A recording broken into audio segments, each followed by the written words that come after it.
অত্যন্ত গুরুত্বপূর্ণ বক্তব্য দিলেন।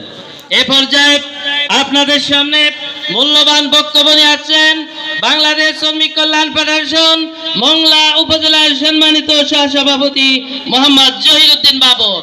বক্তব্য রাখছেন জনাব মোহাম্মদ জহিরুদ্দিন বাবর। নারায়ে তাকবীর, নারায়ে তাকবীর, আল্লাহু আকবার। আল কোরআনের আলো ঘরে ঘরে চলো, আল হাদিসের আলো ঘরে ঘরে চলো। নারায়ে তাকবীর, আল্লাহু আকবার।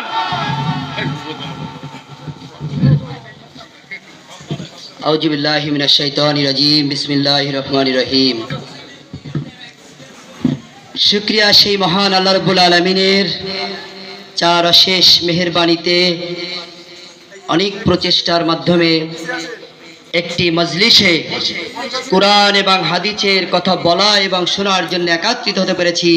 এই জন্য রব্বুল আলামিনের দরবারে লাখ কোটি শুকরিয়া আদায় করবেন আলহামদুলিল্লাহ।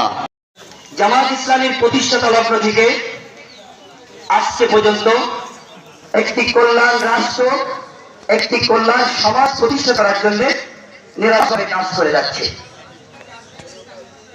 কিন্তু দীর্ঘ 15-16 বছর আয়ামে জাহিলিয়াত, আওয়ামী জালিম ফ্যাসিস্ট সরকারের আক্রোশে এই জামাত ইসলামী সংগঠন নিচ্ছিন্ন করে দেওয়ার জন্য ওরা উঠে পড়ে লেগেছিলেন।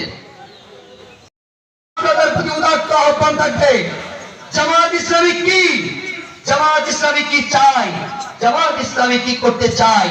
কল্যাণ রাষ্ট্র গঠন করার জন্য, একটি নির্দিষ্ট সমাজ গঠন করার জন্য, একটি সহযোগ্য জনপ্রতিনিধিত্ব গঠন করার জন্য জামাত ইসলামীর ভূমিকাটা কি, এটাকে আপনাকে বুঝতে হবে।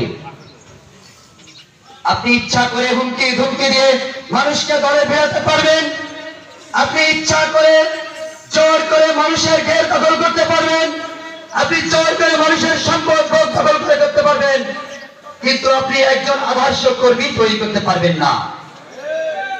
দীর্ঘ 15 বছর এই শহীদি কাফেলা অসংখ্য শাহাদাতের বিনিময়, অসংখ্য পঙ্গুত্বের বিনিময়, গুটি গুটি ভাবে হেঁটে হেঁটে যে কর্মী গঠন করেছে, সেই কর্মীর কাছে আজকে আপনারা পরাজিত।